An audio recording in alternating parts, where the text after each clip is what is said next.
अगर हम आ गए तो मुख्यमंत्री होंगे, क्योंकि इस सीट का जो विधायक यहाँ से जिस पार्टी का हुआ है वो उसकी सरकार बनी है। तो दूसरी हमारे पास पैसा नहीं तो हम दूसरे, परंतु हमारी जनता हमको प्यार करती, जनता का रुझान है हमारे लिए। तो इसलिए मैं चुनाव 2022 उत्तर प्रदेश में सियासी समर सज चुका है, लेकिन अभी देखने वाली बात है कि कई सीटों पर भाजपा और सपा ने अपने प्रत्याशी क्लियर नहीं किए हैं।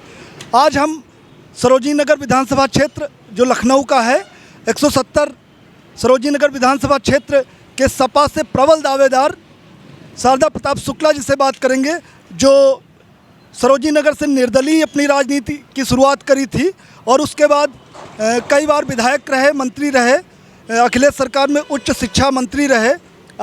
आपसे बात करेंगे कि वर्तमान परिवेश में क्या स्थिति है और क्यों टिकट में इतना देरी हो रही है, वर्तमान स्थिति में जनता का क्या रुझान है।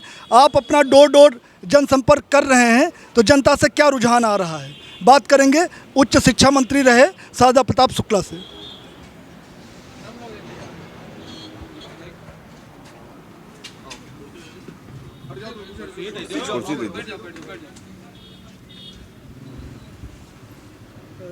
नेताजी बताइए कि सरोजिनी नगर विधानसभा क्षेत्र में क्या चल रहा है। देखिए, चुनाव सन्निकट है और मैं भी पीएसपी से दावेदार था और माननीय शिवपाल सिंह जो हमारे राष्ट्रीय अध्यक्ष थे, उन्होंने शुरू में हमसे कह दिया था कि तुमको चुनाव लड़ना है सरोजिनी नगर से।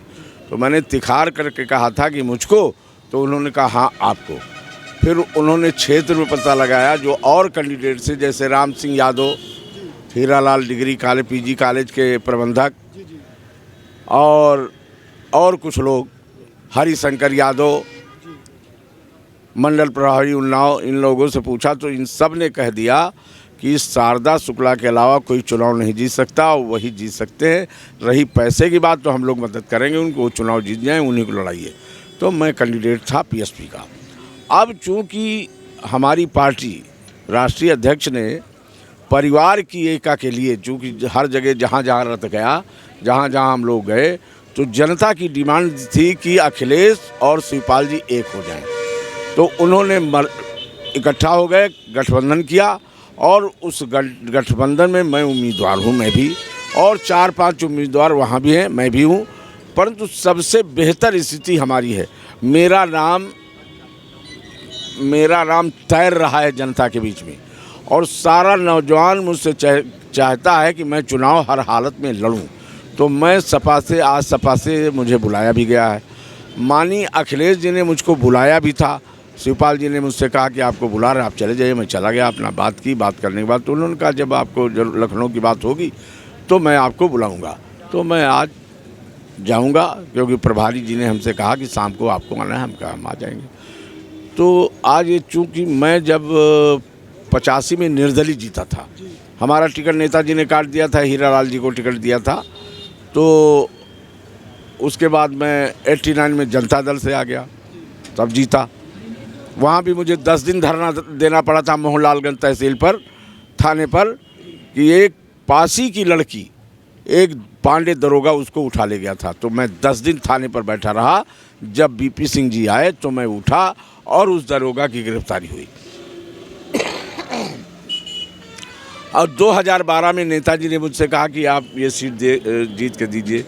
सुनील साजन, श्याम किशोर, ये तमाम लोग ऐसे थे जो चाहते थे उनको टिकट 2000। तो नेताजी ने कहा नहीं, मैंने पता लगा लिया, शारदा शुक्ला ही जीतेगा, और उन्होंने मुझको टिकट दिया। मैं 8,500 से लखनऊ जीता और जीत करके मैंने वो सीट उनके हवाले कर दी। आखिरी में मुझे शिक्षा मंत्री बनाया गया। तो मैं तो समझता हूँ अर्पणा जी कैंट से लड़ना चाहती थी, तो मुझे और अवदास मेहरोत्रा को, दोनों को मिनिस्टर बनाया गया, क्योंकि मध्य क्षेत्र उधर था और कैसर नगरी था, बीच में कैंट था।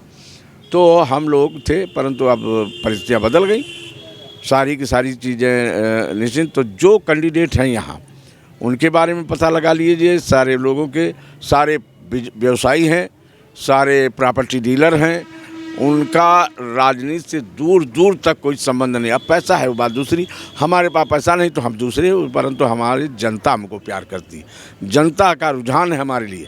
तो इसलिए मैं चाहता हूँ कि, और इस क्षेत्र की डिमांड है, क्योंकि मेरे हटने के बाद जो काम जिस जगह हमने सरोजनी नगर में छोड़ा था वो काम वहीं रुका हुआ है। हमारी पूर्व मंत्री पूर्व विधायक स्वाति सिंह ने कोई काम नहीं किया, यहाँ एक सड़क तक का निर्माण नहीं। और हमारे गांव में जो पानी की टंकी बनी हुई है बनाई हमने पत्थर उनका लग गया। अमौसी फ्लाईओवर बनाया हमने 16 में तैयार, अब उसमें 19 का बोर्ड लगा हुआ है। अमौसी जाने वाली सड़क बनाई हमने, बीच में हमने 800 मीटर चुनाव की वजह से बजट नहीं था इसलिए छूट गई थी। अब तक उसका शिलान्यास करें वहाँ बवाल हो गया। तो अभी एक शांति नगर में एक स्कूल मैंने देखा है सरकारी, अभी निरीक्षण किया था आपने? हाँ, मैं परसों भी गया, कल भी गया, 26 को गया, बराबर लगातार आज भी गया हूँ। आज वहाँ ABS से वो आया है, देख रहा है। हमने कहा सारी चीज़ें चेक कर लीजिए, मैं यहाँ पर धरने पर बैठने की तैयारी में हूँ। ये विद्यालय बनना चाहिए। वहाँ की जनता को हम विश्वास में लेना चाहते हैं कि अगर जनप्रतिनिधि चाहे तो क्या नहीं हो सकता। वहाँ पर करीब 6 बीघे, स्कूल के पीछे 6 बीघे बनी है ज़मीन, जिसमें प्लाटिंग की तैयारी थी। जो प्लाटिंग करने वाला जिसने बेचा उसको, वो मर गया उसकी मौत हो गई।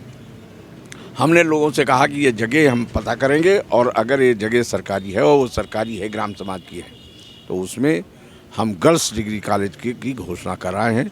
अगर मुझे मौका मिला तो मैं वहाँ पर गर्ल्स डिग्री कॉलेज बनाने के का काम करूँगा, क्योंकि वहाँ बहुत आवश्यक है एक लड़कियों का स्कूल।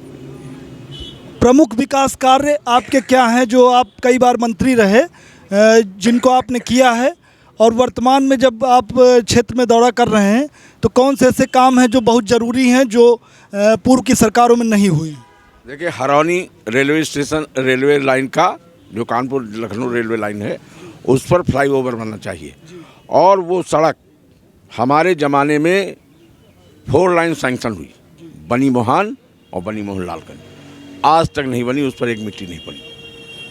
फ्लाईओवर हमारे टाइम एस्टीमेट गया, आज तक उसका इस पैसा नहीं आया। कल्लन खेड़ा पुल हमने प्रस्तावित किया और हमने उसका एस्टीमेट दिया और वो आज तक नहीं बना। तमाम ऐसी चीज़ें हैं।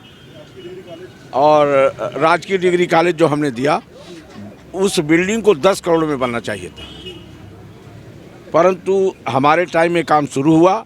जो पहले ठेकेदार था उसने जो काम किया ठीक किया। उसके बाद जब हम हट गए तो जो सरकार, एक तो दिनेश शर्मा ने उस विद्यालय को एक पैसा नहीं दिया। 17 में जब हमने उनसे मिले, हमने कहा तो उन्होंने 18 में 1 करोड़ दिया, 19 में 50 लाख दिया। ठेकेदार बदल दिया गया, विधायक ने बदल दिया। अब ठेकेदार जब बदल गया तो केवल पीली ईंटें लगा करके पूरा 4, जिसे 10 करोड़ में बनना चाहिए, वो 4 मंजिल 2.5 करोड़ में खड़ा हो गया। हमसे लोगों ने शिकायत की, मैंने चेक किया, हमने रुकवा दिया, काम रुका हुआ, पीला ईंटा निकाला जा रहा है। अब वो ठेकेदार चाहता है कि हम का काम करें, पर वो नहीं काम करा। अब चुनाव आ गए, चुनाव के बाद अगर हम आ गए तो वो काम वैसे भी काम नहीं करेगा, क्योंकि मैं जिस चीज़ को देख लेता हूँ कि ये काम है और मेरे द्वारा, ताकि उसकी ये स्थिति होती कि वो बच्चे मर जाते, जैसे वहाँ नोएडा में शमशान घाट गिर गया, मर गए लोग। तो हम ऐसा काम नहीं करना चाहते जिससे हमारी बदनामी हो। बेहतर स्कूल बने, बेहतर काम हो और पैसा आए। दिनेश शर्मा ने कभी चाहा, हमने उससे 20 बार कहा दिनेश शर्मा से कि आप उसको एक दिन देख लीजिए, नहीं आया देखने। तो ये है स्थिति। और सरकार के प्रति क्या रुख है जो अभी तक जनता बदलाव चाहती है, जनता बदलाव चाहती है। और हम लोगों ने भी तय कर लिया, हमारे नेता ने तय कर लिया, शिवपाल जी ने, कि अखिलेश को दोबारा मुख्यमंत्री हम बनाएंगे। शिवपाल को सीटें क्या मिली हैं वहाँ से कुछ तो? अब देखिए, अभी तो हम नहीं बता पाए कहाँ कहाँ हमारे कैंडिडेटों को सीटें मिली। अब उनको तो मिली गई जसवंत नगर, उनकी जो सीट थी। अब सरोजनी नगर देखते हैं, हमको देते हैं या किसी और को देते हैं। हालांकि मुझे उम्मीद है कि शायद हम ही को मिले, क्योंकि वो भी देख रहे हैं अगर इस सीट पर हम ना आए तो शायद वो मुख्यमंत्री नहीं हो पाएंगे, और अगर हम आ गए तो मुख्यमंत्री होंगे, क्योंकि इस सीट का जो विधायक यहाँ से जिस पार्टी का हुआ है वो उसकी सरकार बनी है।